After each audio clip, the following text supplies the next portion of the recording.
Hi, my name is Gibson, and I'm the creator of the Personal Development School. This is your daily breakthrough video, and in this video, I'm going to talk to you a little bit about the need for love and connection.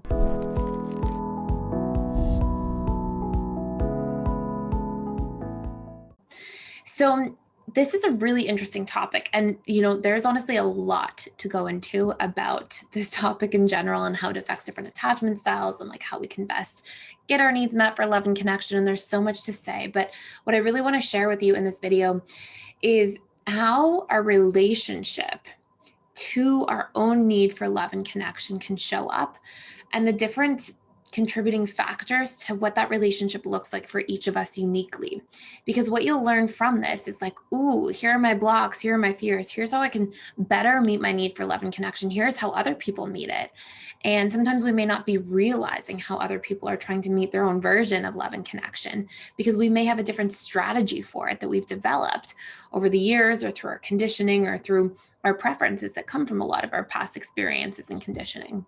And this all has a major impact on the way that we relate to other people and relationships in general.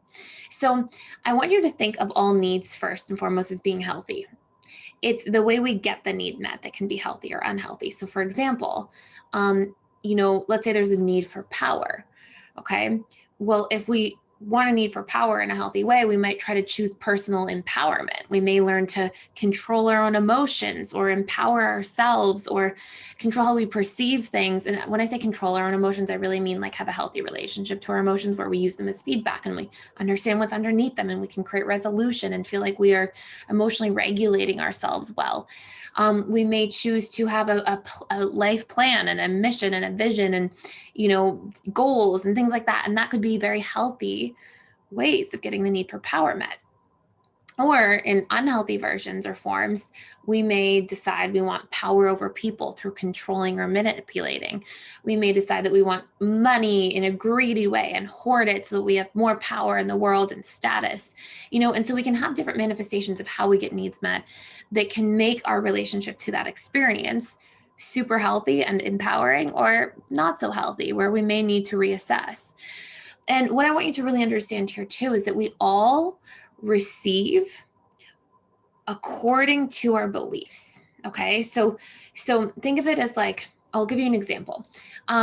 Let's say we talk about the need for connection specifically, since that's what this topic is about.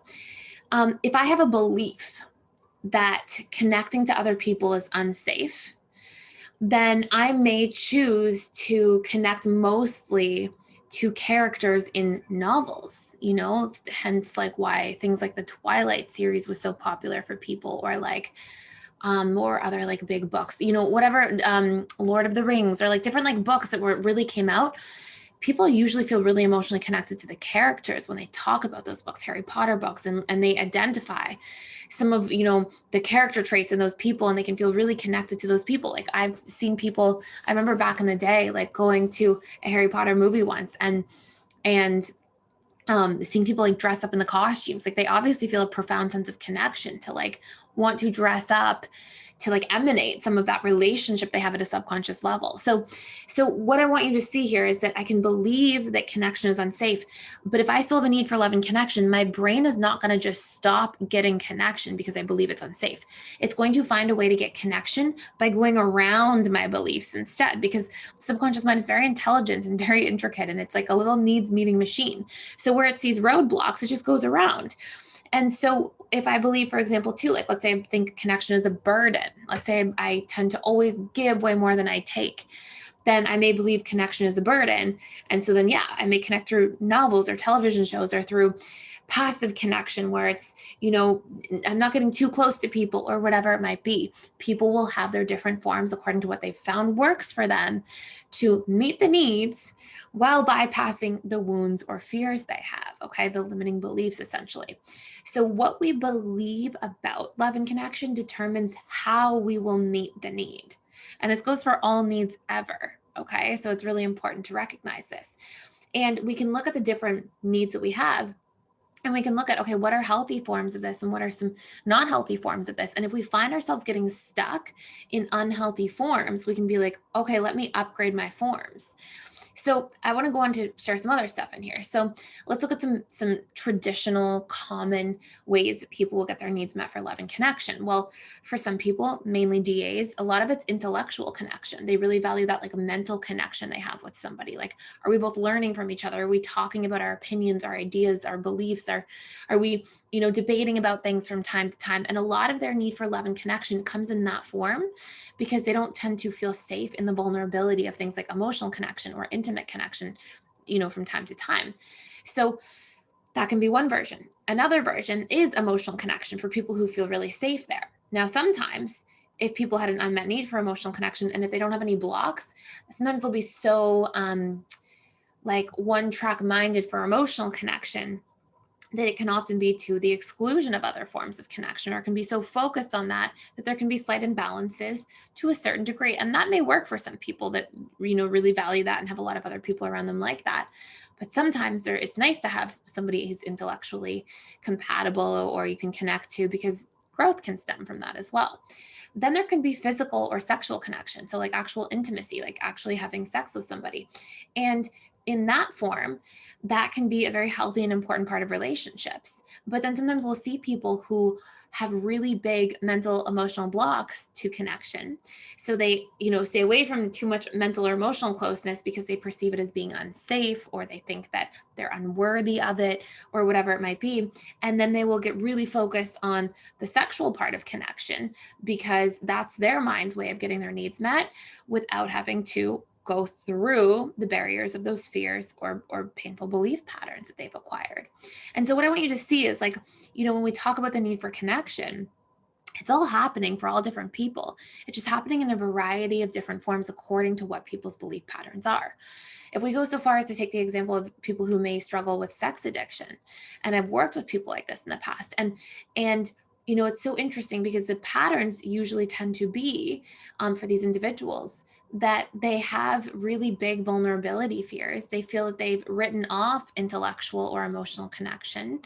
And they usually have a combined need where they really want to feel a sense of significance, and they derive their need for significance through feeling wanted, through feeling um, that like people are attracted to them. That sometimes makes them feel empowered as well to a certain degree, if that's their version of that. And so usually they have this combination of the mind really hungering for these needs and then making all these associations based on the beliefs that may block them from getting them met in other more balanced ways as well. That, oh, this is the major form. This gets all these really powerful needs met for us at once. And then it really dives into getting needs met in that version or in that way, which is a very interesting process if you really take a look at it.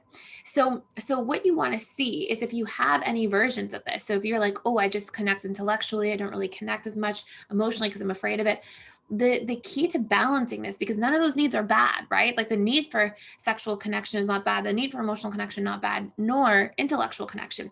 When we have imbalances, we can start to slant or skew like unhealthy, right? If we have only emotional connection, none of the others, only intellectual connection, nothing too intimate, whether it's emotional or physical connection, that's where we have these different like areas of problems in different arenas. Or if we find ourselves kind of getting our needs met in extremely indirect versions or forms, like, oh, I just get my needs met for connection through, a television show or a book, then there's lack there in that relationship. So what we really want to be able to do is make breakthroughs by identifying these underlying needs and what these belief blocks may be, and then doing the reprogramming work on those blocks so that we can create major shifts.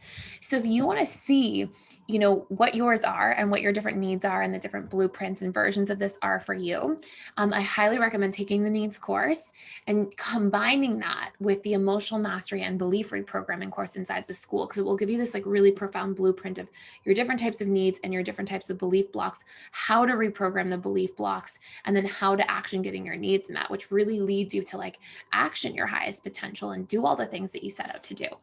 And you can check in as well, and you can ask yourself, like, where are these blocks for me, and why? Where did these come from? Where did I acquire these from? Because it's a profound little thought exercise as well. So if you want to do a deep dive into a lot of this and you want to have this roadmap of like what your needs are, how to meet them, and how to feel fearless in doing so, because you reprogram those limiting beliefs and you can get things right from the source, then check out those 2 courses I mentioned. I will put a link in the description box below, along with a coupon code for 25% off. And that's specifically for the all access membership pass in 3, 6, or 12-month bundles. So check it out. And thank you so much for being here and for watching. Please like, share, and subscribe if you haven't already. And I will see you in the next video.